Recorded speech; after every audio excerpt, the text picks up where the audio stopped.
Okay. Hello, everyone, and welcome to the Heartfulness Wellness webinar. On today's series, we'll be talking about breastfeeding in relation to the International Breastfeeding Week. On this series, we have nurse Ms. Tamara Hitson. She is a registered nurse with over 30 years of nursing experience. She graduated with honors and has gone on to experience nursing in a variety of settings and positions, including post-operative care, acute psychiatry, home care, and in her current position, she works with addiction. She has been recognized for competency in patient safety and has created material to help the addicted understand the pathophysiology of their condition and develop coping skills. She has worked as a staff nurse, a charge nurse, and a supervisor. So hello, Tamara, and welcome to our web series. Thank you for having me.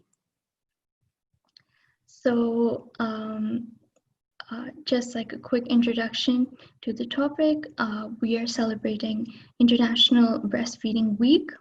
And as your nurse, we deemed it fit to invite you to our webinar so you can share some valuable information with us about breastfeeding and perhaps challenges and the benefits of breastfeeding, and especially amidst this global pandemic, how the scenario of breastfeeding has changed for women across the world.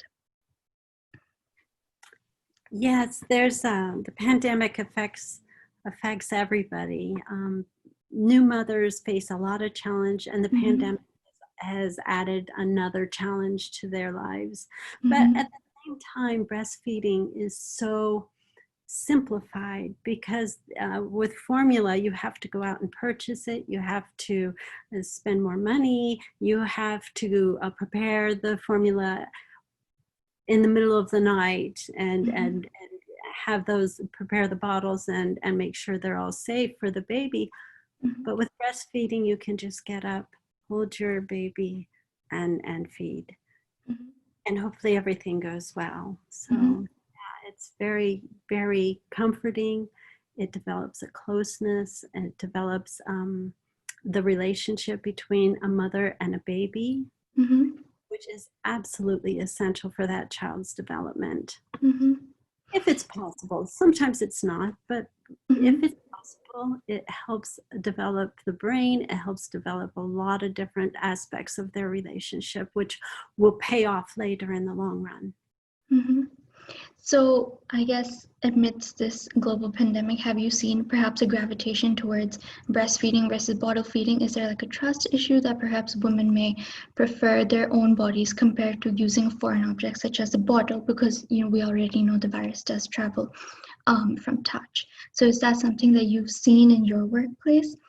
No, with me working in addiction, I don't see much of that. However, I totally understand the transmission of viral transmission and how it works. I can understand that if a mother were to go out or to have exposure to other people, there would be concern. But if she follows good hygiene and follows a healthy diet, and it is careful with who she goes around, it's perfectly safe. Of course, if she has any concerns, then she could discuss it with her physician too. Okay. So I think drawing a parallel from the first question, kind of, have you seen in your nursing experience some benefits perhaps of breastfeeding to the mother and to the baby? In my career, I have not worked with mothers and infants. However, I breastfeed my own children, and I worked with a Leche League here in the United States where I live. One child I breastfed for 3 years, so I had quite the experience with both the personal experience with an infant, as well as the social reaction to people knowing that I was still breastfeeding my toddler. So, and that is a whole nother gamut of situations. There is a plethora, just an enormous amount of benefits to breastfeeding. I found for me, to be very beneficial and rewarding. I think it's pretty interesting that you said that the social part of it, that so many people knew that you were breastfeeding a toddler. So would you say that there is some expectation on women about how long perhaps they should be breastfeeding? Yeah, I think it depends on your how society looks at it. Mm-hmm. Here in the United States, the average is for maybe 2 to 4 months is Mm-hmm. considered okay, even Mm-hmm. if you uh, breastfeed for up to 6 months. That's okay, but once the baby starts walking, they feel of most people around where I live Mm-hmm. felt like that baby needed to be taking a bottle, needed to be separating from the mother. Mm-hmm. I tend to feel that the baby has an innate natural understanding of when to stop. And that's what I looked for. I looked for my child to give me an indication that he was ready to uh, start taking the cup and drinking from the cup instead of drinking from mom. I also felt like there was a part of breastfeeding that is just providing security. It's not really about nourishment at that age, it's about security. And if the child needs security, then I, as a mother, felt my heart just wanted to provide that to my child's heart. That's what they needed.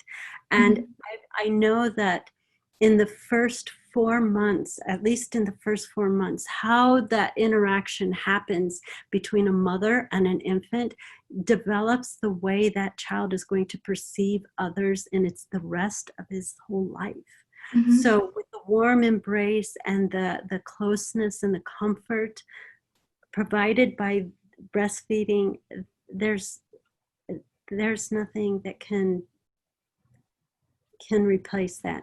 Now, I said that there are fortunately or unfortunately, there's people who can't breastfeed, whether they don't produce breast milk or whether there's medications they're taking that they cannot breastfeed with that. Mm-hmm. And like some people have epilepsy and they take medication that is not, it's contraindicated for breastfeeding. Mm-hmm. There's no, these people should not feel guilty that they can't breastfeed. Mm-hmm. They have other means. Hold the baby. A lot of people here in the States will put their Mm-hmm. baby in a carrier. I don't know how it is in Mm-hmm. other parts of the world, but they Mm-hmm. won't touch the baby. And the Okay. baby needs touch. It needs held. It needs carried. You know how in Africa they'll wrap the baby, Yeah, yeah. carry the baby, Mm-hmm. and they have other like backpacks that you wear on the front, and you can Mm-hmm. carry the baby and still do things, not cook. You don't want to cook Mm-hmm. the baby on you in the front, but there's other ways to bring about that nurturing that when you can't breastfeed, it'll also provide that closeness and tenderness that is so instrumental in development. Mm-hmm. Uh, Yeah. yeah, I think a lot of points that you made were really great. And this is the first time actually I'm hearing so much information about breastfeeding in depth from a nurse. Of course, I'm unmarried, I just finished college. So it's pretty interesting, especially to me. So I suppose that a woman would experience a lot of emotional conflict during her breastfeeding time as well. After pregnancy, we already know that some women experience postpartum depression, anxiety, and several other um, emotional barriers. So I guess if you could talk a little bit about that, that would be really great. So when a mother is pregnant, the hormones change. You get more progesterone and more estrogen, and the thyroid is affected by all of these hormones. The hormone system is all one thing affects another. So when the estrogen and progesterone goes up, that gives you a feeling of um, it's it's a feeling of nurturance. And when that baby is born, those two hormones drop immediately within 24 hours. Mhm. That huge fluctuation in hormonal balance can alone cause emotional challenges, let alone your body has just given birth. It has just created, brought forth this little life. And it doesn't come with any book for guidance. There's a lot of guidance out there, but each child, each infant is so unique. And each parent has to find their way with that child. And it's new. You might have a lot of people around you telling different things. You need to do this, you need to do that. Mhm. And the body is exhausted. It's a very, very, very loving time, but it's also a very trying time. Mhm. Some people are very blessed to have family around them. Maybe your auntie is able to be there the whole time and cook and clean and take the baby from you and change its nappy and do all kinds of things while mom just rests. That would be wonderful. Mhm. Some mothers don't have that opportunity. Some of them are alone and they don't have anybody around and they have to figure this whole thing out. You mentioned the postpartum depression. Being alone and not having a good support system is one of the factors that lead to the potential for developing postpartum depression. It takes approximately 3 to 4 months after a woman has given birth for her hormones to balance out completely to what they call normal for her. So during that time, it can be a roller coaster ride of emotions, let alone getting adjusted to a new sleep pattern, which is mostly sleep when the baby sleeps, and just do the best you can. She has to adjust to this little person who doesn't have the vocabulary to say what's wrong with him or her and what they need. And for the very first new mother who has never had an infant before, it is like learning a whole new language. What do I do? What does this mean? You know, and it is a lot of unknowns. Mhm. So putting all that together, it can be a very trying time for mothers. Mhm. If they have children and a husband to take care of outside of that, they don't stop. The mother Mhm. is still expected to be the mother and be there for the other children. That's where the support systems are so absolutely essential, if it's possible, whether it's aunties, parents, sisters, siblings of any kind, or even friends who Mhm. can maybe prepare food and bring it over so she doesn't have to cook. Mhm. Those things are very, very important to help the new mom get on her feet. Mhm. Yeah, I think there have been several studies as well about how social support is extremely important for women. So, yeah, it makes sense. I definitely can understand this perspective. So, for an individual woman, what would you suggest to cope perhaps with this new uh, scenario or dynamic in her life? Of course, seeking out help, but in cases where you just want to have a little bit of me time or some practices or techniques that you found effective, either from your personal experience, from your friends, or as a nurse that you found that really works. For the breastfeeding mother, Yeah. some of the things that help her once the baby is born is done prior to the baby coming. Join Okay, the interesting. talk to family members, talk to Mm-hmm. people who have breastfed, join the Leche League, which I know is global, and Mm-hmm. have, because there are trained lactation consultants Mm-hmm. globally that they are trained to assist mothers, whether they've had their first baby or many babies.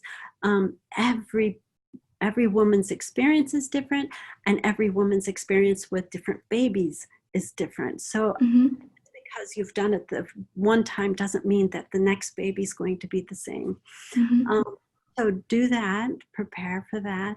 I know there's tips that they have through the Leche League to help the mother prepare her body for breastfeeding. Mm-hmm. There's also to discuss and explore the social norms in their particular society. What is expected? You know, it might be totally different in Africa than it is in Denmark, than it is in the US, than it is in India or in China. You know, there's all different social expectations. And so to accommodate those needs, she needs to explore how she feels and what is comfortable. You know, when she's going to breastfeed, is she going to be limited at home, or is she going to be free to go to this place or that place when she needs to breastfeed? What kind of blankets does she need to swaddle the baby and protect the baby when breastfeeding? It's a very intimate moment, and she needs to prepare the family for understanding that this is a time for them to be alone, and if she can, have pillows and blankets and just very soothing environment to explore this beautiful relationship that is now in her life. What else can she do? One of the things that is very important is to take me time. To have time for oneself so that you don't get so drained and so depleted that you're giving, and then are exhausted. Babies that are breastfed do not sleep the same as babies who are bottle fed. Generally, a bottle fed baby will sleep anywhere from 6 to 8 hours a night. It may be 4 at the longest, you know. With a breastfed baby, it's 2.5 to 3 hours, sometimes every hour and a half. Yeah, it's a big difference. It is a big difference, and it's a commitment to make for that baby. But if you know, for my personal experience, it was fine. It was fine. It was this, I loved my baby. And I wanted to do for my baby. I wanted to provide for my baby. There was no question about what I was going to do. This is what. Some mothers don't feel that way. Some mothers develop, especially with postpartum depression, start feeling guilty. They're not the ideal mother, or they start finding fault that they're not perfect with, you know. So taking time to honor themselves, if they have a meditation practice, finding a way to get support so that you can still maintain your practice, whatever that is for you, you know, or your prayer, however you find solace in your own heart. I think each mother needs to figure out what that is. I have heard of women journaling to be able to center and focus themselves on their own personal needs. Being aware of their feelings as they come up, and being able to see whether these are come from a source that is real in the environment, or if they are related to hormonal changes, which is very, very tricky to understand sometimes. Yeah. Again, the support system is really, really essential.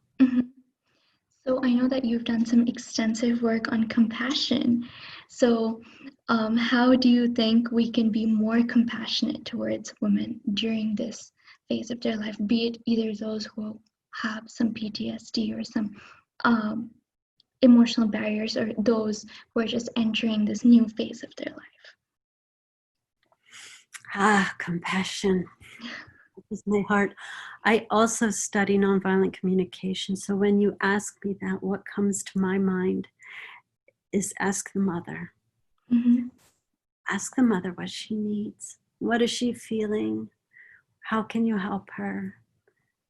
And listen to that. There's no better authority on what she needs than the mother herself. I need some rest. I need some sleep. I need somebody to cook for me. I'm too tired to get this done. Can you take the other kids? She will definitely tell you what she needs. Mm-hmm. If you're there for her. Some mothers, I think, are afraid to allow other people to step in and help. Mm-hmm. That's a big thing. A lot of women have this, nope, nope, nope, I can do it. I think that is very prevalent here in the Western Mm-hmm. world, more so than the East, but then I don't Mm-hmm. know fully. But I know here in the US, a lot of mothers think I have to be able to do it all myself. Taking the kids to school, cooking all the dinners, being there for everybody, and then they end up absolutely depleted. So if somebody wants to support that mother, ask her what she needs Mm-hmm. and see how you can accommodate it. If the mother says, no, I don't want that, listen to that as well, because Mm-hmm. as she knows what she needs. Yeah, I think that's some great advice on really how to integrate compassion towards women during this phase in their life. And I think lastly, if you had some advice to be mothers and mothers already, what would it be? Advice: Mm-hmm. take care of yourself. Take care of yourself so that you can take care of the rest. Mm-hmm.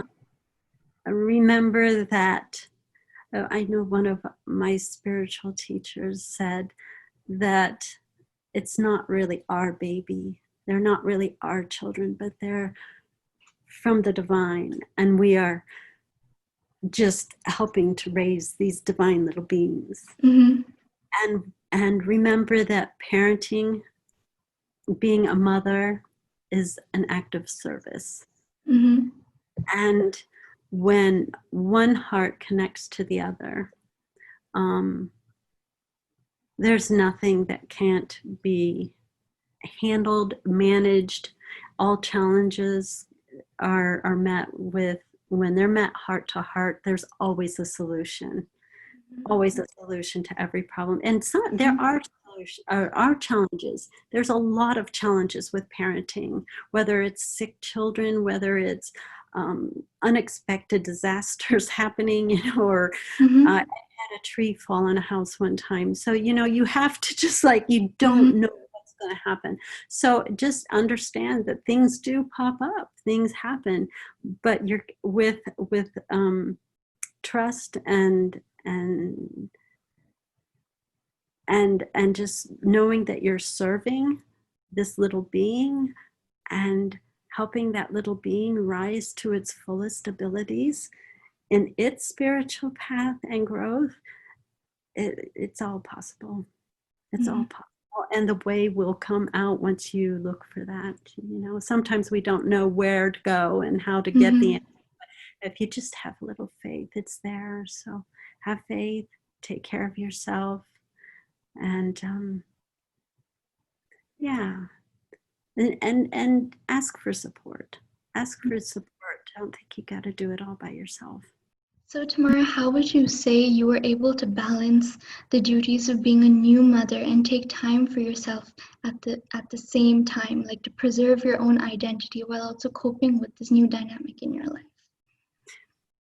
For myself, Yeah. I had my meditation practice, and part of that practice is doing a relaxation, which I find extremely beneficial. And I could walk you through that if you'd like. Yeah, of course. Very good. I will do just a brief relaxation. Mm-hmm. So, everybody can get a little taste of what it's like to just take a moment to pause and take a break from all those challenges that might be causing a little bit of stress in the new mother's life. So if you just close your eyes and take a deep breath and exhale. And as you exhale, just imagine all the stress is leaving. And as you inhale again, Imagine peace entering within, and just feel yourself, the presence of your body. Feel the way you're sitting on the chair, the way your feet touch the floor. Be aware of your body. Then imagine energy rising from the earth up into the bottoms of your feet, up into your lower legs. And then just slowly imagine that energy rising up through your lower legs, up through your thighs, rising to your hips.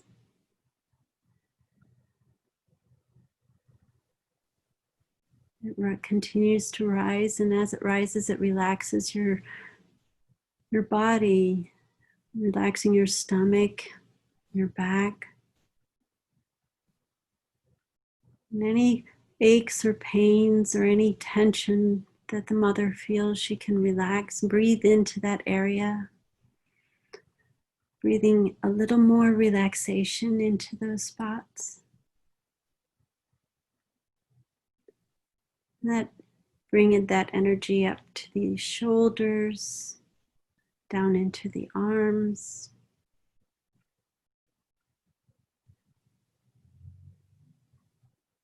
Out through the hands and the fingertips.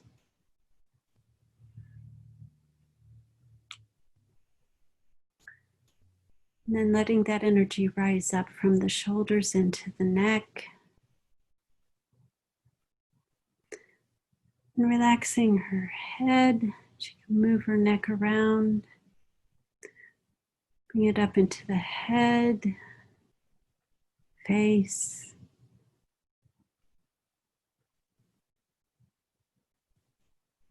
forehead, and up to the top of the head. And then taking a deep, deep breath and letting it out. And imagining the connection into the heart. And feeling a connection to that divinity, that divine light that lies within.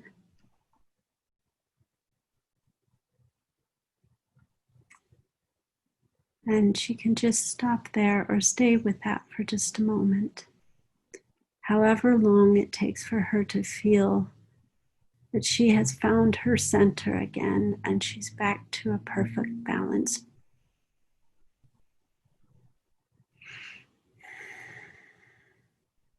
And then when ready, you can open your eyes. And slowly bring yourself back into this world, ready to meet the duties of the day, fresh and renewed. I must say I do feel quite relaxed. Yeah, it doesn't take long, especially if you get used to doing it. You can sit almost anywhere and just walk yourself through it mentally. Mm-hmm. And even if it's a challenging moment, you can close your eyes and find yourself in that space. Mm-hmm. If you're used to doing it, it doesn't take long. Mm-hmm. I also encourage everybody to look into the meditation if they can. Mm-hmm. If it's they feel drawn to find a trainer and to learn more about the meditation, because it does help a lot. Yes. Okay. So thank you so much for your time. I feel like I learned a lot, and I'm sure everybody else who's tuned into our webinar has also learned a lot about breastfeeding, about your experiences, the social context, stigmas, benefits, and other facets of breastfeeding itself, and how we can be more compassionate towards women who are entering this beautiful phase of their life. So I just want to say thank you, and here from the Heartfulness team, I really want to honor your 30 years of experience. That's a really long time. And I know that's definitely challenging for a woman to keep her career for so long while raising children. As you've said, you have 2 children. So I really want to, extend my appreciation for that. If we can bring up the next slide. To know more about Heartfulness initiatives, or if you have any personal queries on your well-being, please write to us at wellness@heartfulness.org.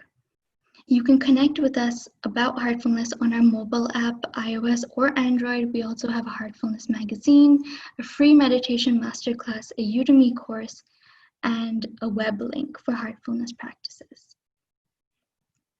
Stay connected with Heartfulness. We have a live cast, Tune Into Your Heart, wellness webinars, Pearl webinars, Glow webinars, and Hello Life. Helping the community, we have a COVID-19 relief fund, Voice to Care helpline, and a universal prayer.